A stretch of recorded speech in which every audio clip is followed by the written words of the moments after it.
Assalamualaikum semua dan selamat tahun baru 2026 kepada penonton-penonton YouTube channel Daing Hasri. Jadi lu orang semua mesti terkejut kenapa tiba-tiba Daing Hasri boleh buat semula video di channel YouTube lama ni. Ini nak bagi tahu sikit lah. Alhamdulillah, jadi gua baru saja dapat email daripada YouTube di mana diorang telah memberikan semula channel ini untuk dimonetizekan kembali lah. Apa yang dimaksudkan dengan monetize, bermaksud video-video gua sekarang bila orang tengok, gua dapat revenue lah, kan. Di mana pada Januari 2024, kan, ikutkan dah nak masuk 2 tahun dah sebenarnya peristiwa tu berlaku, di mana channel YouTube yang ini telah kena demonetize disebabkan gua ada up video berkenaan isu perang Palestin lah sebenarnya, kan. Tapi tak apalah, itu kalau lu orang masih ingat kan, video tu gua up pada sekitar Januari 2024 pada masa tu. Okay, jadi nak diringkaskan cerita sebab gua pun tak nak membebel panjang-panjang sebab ada banyak lagi isu-isu yang topik-topik yang gua ingin bincangkan dengan lu orang semua sebagai penonton YouTube channel Daing Hasri ni. Jadi itulah, alhamdulillah, syukur kepada Allah. Akhirnya setelah hampir 2 tahun, kini YouTube channel Daing Hasri telah beroperasi kembali, kan, untuk meneruskan konten di sini. Jadi satu lagi yang lu orang semua perasan adalah video gua sekarang lebih cantik berbanding dahulu. Sebab sekarang gua dah dapat phone baru. Sebenarnya bukan phone baru lah, pasal gua beli iPhone yang terbaru untuk isteri gua. Jadi gua ambil dia punya iPhone, gua pakai lah. Biasalah macam tu lah kan, pengorbanan kan. Jadi disebabkan dapat menggunakan iPhone, gua pun dapatlah calibrate benda mikrofon ni yang begitu ramai sebelum ni sentiasa komen-komen kata pakailah mic. Ya, sebab dulu gua pakai phone yang lain tau. Ni phone lama gua yang gua selalu buat konten sebelum ni. Samsung Galaxy A berapa entah tak tahu. Yang ni dulu isteri gua bagi untuk hadiah hari jadi tahun 2021 ke 22 lah. 21 rasanya.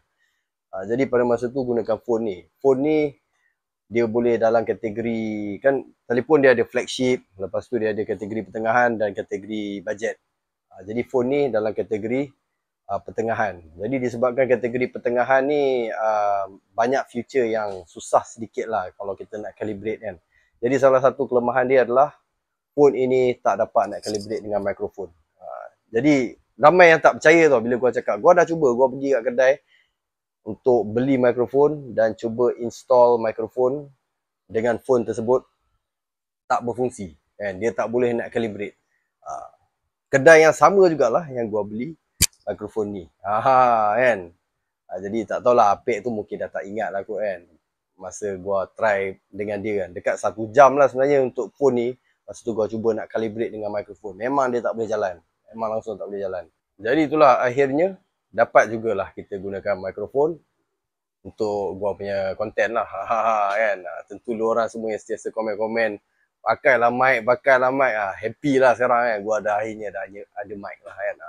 Cuma sebenarnya gua nak beli mic yang jenis apa boleh pegang tu lah kan, sebab gua nak dapatkan vibe macam pengacaraan di era 80-an dahulu kan. Macam kalau kita pergi kat luar, kita boleh interview orang, ya encik, daripada kumpulan apa sekian-sekian kan, lepas tu kita bagi mic kat orang tu. Gua nak feel macam tu.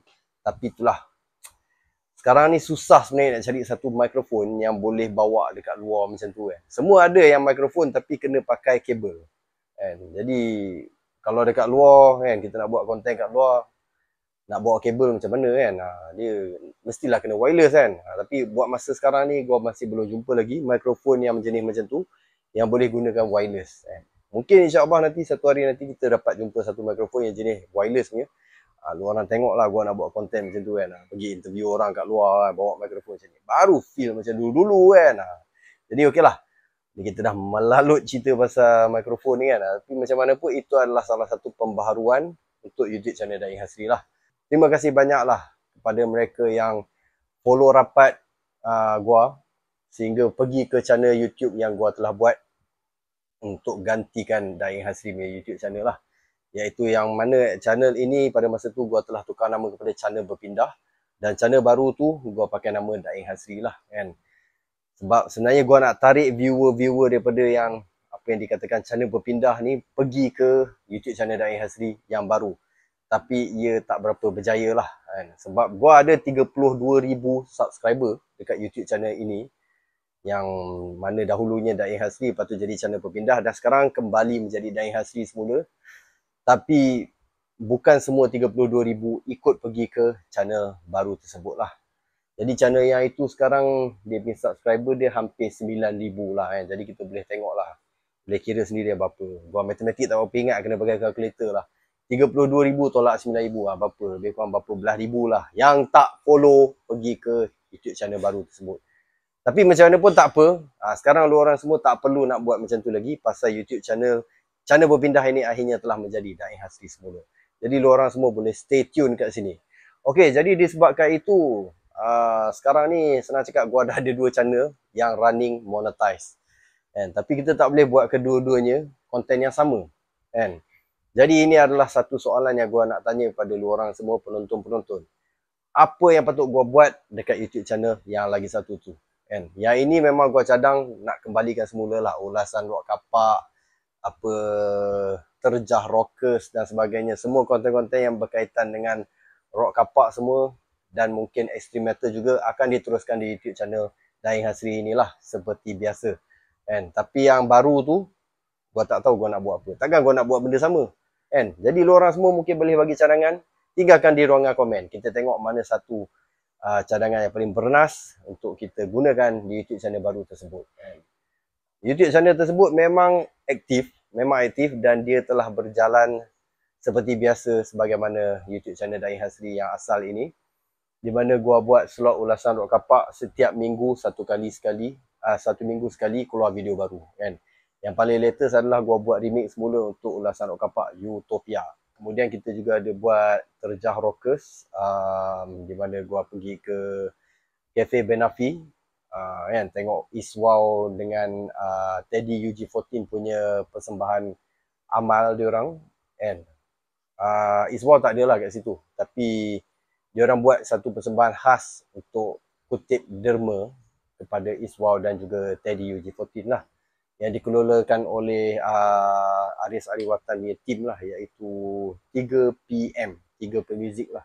Jadi pada mereka yang di YouTube channel lama ini yang mungkin tak tahu YouTube channel baru tersebut tu ada aktiviti video sentiasa running bersemua kan, bolehlah pergi tengok kat sana, jenguk-jenguk sebelum gua nak pindahkan daripada YouTube channel tersebut semua ke YouTube channel yang lama ni kan. Jadi itu antara gua punya plan lah untuk YouTube channel yang ini. Sebab ulasan rock kapak gua rasa elok diteruskan di YouTube channel ini. Sebab YouTube channel ini memang penonton-penonton dia banyak yang menantikan ulasan rock kapak. Gua perasan dekat YouTube channel baru tu dia punya momentum dia sedikit slow kan. Macam dulu biasa kalau 1 jam gua up satu ulasan rock kapak punya episod, boleh dapat sekitar 200 tontonan kan. 2 jam boleh dapat sekitar 300 punya tontonan.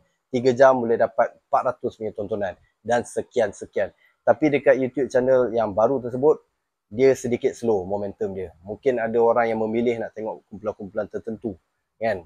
Tapi apa yang gua perasan macam ulasan rock kapak Utopia yang telah gua remake semula di YouTube channel baru tu, view dia setakat ni hanya sekitar 1000 lebih saja, walaupun dia sudah hampir 1 minggu bersiaran lah. Itu satu benda yang agak mengecewakan jugalah sebenarnya kan. Jadi di situ kita boleh nampak sebenarnya penonton-penonton di YouTube channel yang baru tersebut sebenarnya yang betul-betul follow daripada YouTube channel lama ni ada berapa kerat je kan.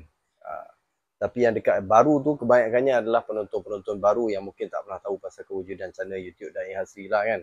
Jadi mungkin mereka sedikit memilih lah. Bila tengok nama macam Utopia, tak berapa minat nak tengok. Tapi kalau kita up kumpulan yang mungkin top sedikit kan, macam ada contoh remake untuk ulasan rock kapak Melissa, yang tu dapat tontonan yang tinggi lah. Maklumlah Melissa sekarang tengah top dengan ajak Melissa punya konten kan. Lepas tu remake untuk Black Rose, itu pun dapat view yang boleh tahan tinggi juga. Dan ada beberapa lagi lah yang lain-lain. Jadi kat situ gua boleh perasan lah yang sebenarnya penonton-penonton ni semua datang daripada mereka yang tidak subscribe. Ataupun mungkin yang subscribe tu hanya beberapa kerat saja yang jenis betul-betul follow ulasan rock kapak. Tapi macam mana pun, kita tak perlu risau lagi pasal YouTube channel yang lama ni akan beroperasi kembali untuk muat naik baru ulasan Rock Kapak lah kan.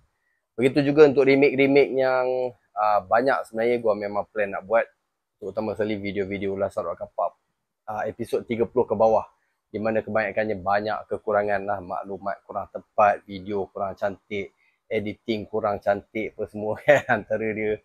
Jadi pada mereka yang biasa menonton ulasan Rock Kapak remake di YouTube channel baru tu, diorang semua tahulah macam mana kebanyakan remake-remake itu telah dibuat. Macam contoh ulasan Rock Kapak Utopia yang merupakan ulasan Rock Kapak episod ke-20, gua buat balik semula 100%, memang tak ada langsung ciri-ciri seperti video asal lah. Video asal memang banyak kelemahan, editing tak cantik lagi, maklumat kurang lengkap. Jadi untuk ulasan Rock Kapak 20 Utopia yang gua telah remake semula tu, dia maklumat dia memang lengkap lah kan. Video dia pun lebih panjang durasi dia berbanding dengan dulu dalam berapa belas minit je. Yang baru tu dia terus jadi 30 minit lebih. Jadi tu antara perbezaan dia lah. Jadi pada mereka yang biasa menonton ulasan Rock Kapak remake, lu orang tahulah apa yang gua cerita kan. Yang mana sebelum-sebelum ni ulasan Rock Kapak dia banyak yang kurang, memang gua akan delete selepas gua up yang baru punya version lah, iaitu remake version. Jadi yang dah ada sedia ada dekat YouTube baru tu, ulasan Rock Kapak mungkin akan dipindahkan berperingkat-peringkat lah ke YouTube channel yang lama ni semula. Jadi itu antara plan dia lah untuk tahun 2026 ni semua. Jadi ulasan Rock Kapak akan masuk di YouTube channel lama semula, Terjah Rockers akan masuk di sini semula. Dan satu lagi, Sekolah Metal Rock kali ni gua akan kembalikan semula di YouTube channel lama inilah kan. Itu antara slot yang ramai request sebenarnya kan. Cuma hari tu gua stop sekejap pasal bukan apa. Bila tak ada mikrofon ni, kadang-kadang kita sendiri pun nak rakam dan editing pun kita rasa macam tak best kan. Pasal kita tahu prestasi sound tu kurang. Jadi setiap kali apabila prestasi sound tu kurang, gua terpaksa letak subtitle kat bawah. Jadi editing tu memang renyah lah. Memang penat gila lah kan. Jadi itulah antara dia. Terjah Rockers, ulasan Rock Kapak, Sekolah Metal Rock akan kembali di YouTube channel lama ini. Jadi yang untuk channel baru tu, lu orang semua bagilah cadangan. Tinggalkan di ruangan komen apa yang kita harus buat untuk channel baru tu. Mungkin kita boleh buat slot untuk antarabangsa ke mungkin. Kan? Ataupun apa-apa saja. Tinggalkan di ruangan komen, bagi pandangan lu orang semua. Supaya kedua-dua channel ni boleh sama-sama naik untuk tahun 2026 ini.